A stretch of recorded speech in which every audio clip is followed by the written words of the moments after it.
First, thanks to all three of you. You made some good suggestions. I still go back to the 2 points I raised in the opening. One is the point that this is not all about the Senate.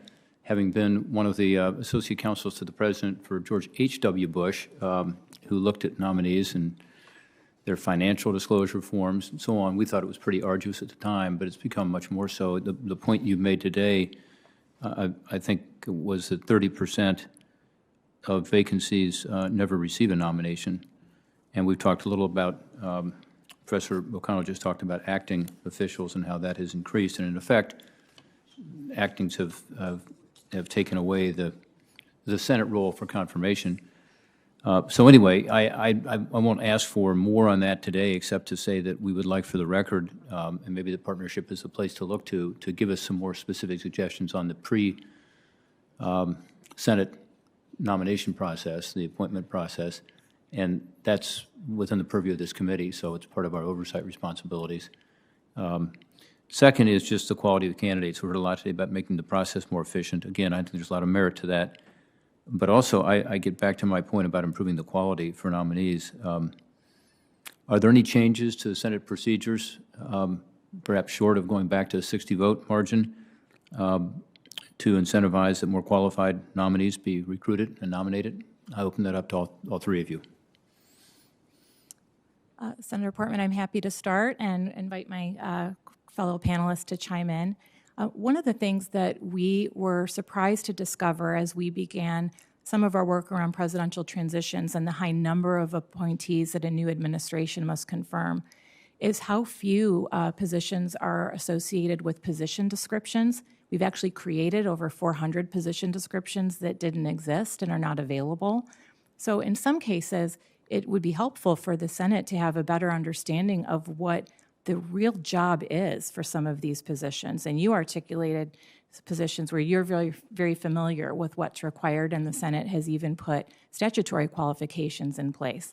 So we think a place to start is to consider whether there are adequate descriptions around the qualifications that you want in particular nominees for key roles in government, and making sure that there is an understanding, even among people who are being considered for those positions, as to what the job actually requires. Mm-hmm.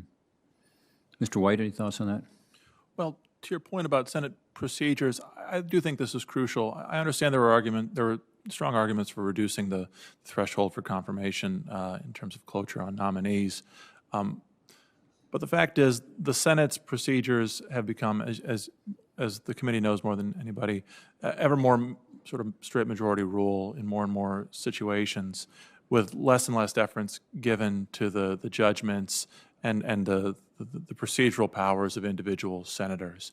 And so we are seeing that filter through to the quality of the nominations. I think in general, the underlying problem here is that, and this goes beyond just appointments, but in general, administration is ever more identified exclusively with the president, not the president and the Senate.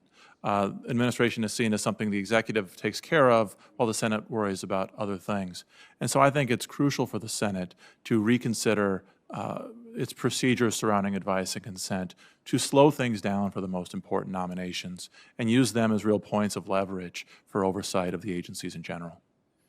So fewer nominees, but those that are important, positions that are, from a policy perspective, most important, to spend more time on vetting those individuals and perhaps therefore improving the quality of those individuals. Absolutely. And if I may, in terms of the criteria for removing offices out of the Senate advice and consent role, I think it is important to keep in mind each particular agency's substantive powers. Of course, the offices vary from agency to agency, but the agencies themselves vary in terms of their responsibilities overall. And so I would urge the Senate to be more cautious, or the Congress to be more cautious in removing the Senate advice and consent role for the agencies that have the most impact on day-to-day life. Of course, that's measured in a number of ways. OIRA, of course, keeps tallies of the costs and benefits of rules imposed by agencies. And so it might be worth keeping that in mind when you decide which offices and which agencies to remove from advice and consent. Well, Professor O'Connell, you talked about this. You said that 30% of these jobs are part-time jobs, usually boards and commissions. And we talked earlier about 30% of the vacancies never receive a nomination at all. In other words, in effect, there may be some overlap there, but probably not much. 60% are either not nominated because an acting is chosen, so the administration never even nominates somebody, and another 30% are for part-time jobs. So in effect, it's a relatively smaller group, less than half, probably, that are actually getting attention that are substantive policy positions. Is that fair to say, Professor O'Connell, or have I missed my math there? I'm not exactly sure that the 30% that don't receive a single nomination in the first 2 years from the research of Professor Lewis and Mark Richardson does not overlap considerably, as I understand it, with the part-time positions, because many of those part-time positions are ways of rewarding those who helped with the campaign. And so in that push in mid-December, 7, I think, of the nominees that were confirmed in the final week in December kind of came from those boards, whereas like assistant secretaries were still sitting. But I do think, right, you could remove some of these part-time positions, of course, within the confines of the Appointments Clause. The Senate could really focus on these key policy positions, which also have constitutional implications, as Mr. White has explained. And so that would be important. I would just say one thing back to your question on qualifications is, I guess I do think that many of agency officials who are put up by the president, confirmed by the Senate, and even those that present some hurdles are extraordinarily well qualified, and they are undergoing considerable sacrifices to serve our government. I do think by reducing some of the vetting and the forms, not to weed, of course we want to have qualified people, but what we have now is an insider game. Just the percentage of people coming from the DC area is quite high, and there are well qualified people, as you know, from states other than Maryland, Virginia, and DC, and some of the changes could help expand the pool to get more diverse voices into the federal government. Yeah, I couldn't agree with you more, and particularly with regard to Ohio. Thank you. But seriously, I mean, again, I've gone through 2 of these confirmations, but I will say, prior to 2013, when there was a 60-vote margin required, I think the quality of the candidates was better. I just think that. And I think some of these people that we end up passing with a strict party line vote would never have been nominated had there been a 60-vote margin. Same is possibly true with regard to our judges, because let's face it, it would require more bipartisanship. Now, the counter to that would be that the Senate has become more partisan, which I think is also true. But I must say, I think the quality of nominees since 2013 has changed.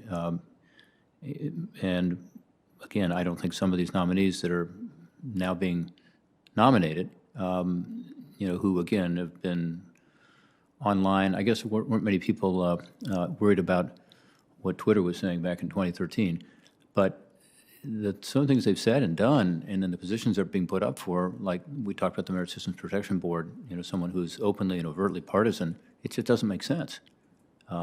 There's got to be, of the hundreds of millions of people in America, someone else who can step forward, maybe from outside the D.C. Bubble, who is qualified for those kind of positions. So anyway, I don't disagree that the process is too arduous, and ultimately what we want to do is attract the best people to government. And yet I do think that the reality is that the quality of the candidates matter, and also that the Senate does have an important role of advice and consent, and we have to figure out how to make that work for those important positions that really matter. So with that, Mr. Chair, I'll turn it back to you. And again, I thank our witnesses very much and look forward, if you could, from the partnership, Christine, following up with some more specific recommendations for us. Thank you. Happy to. Thank you.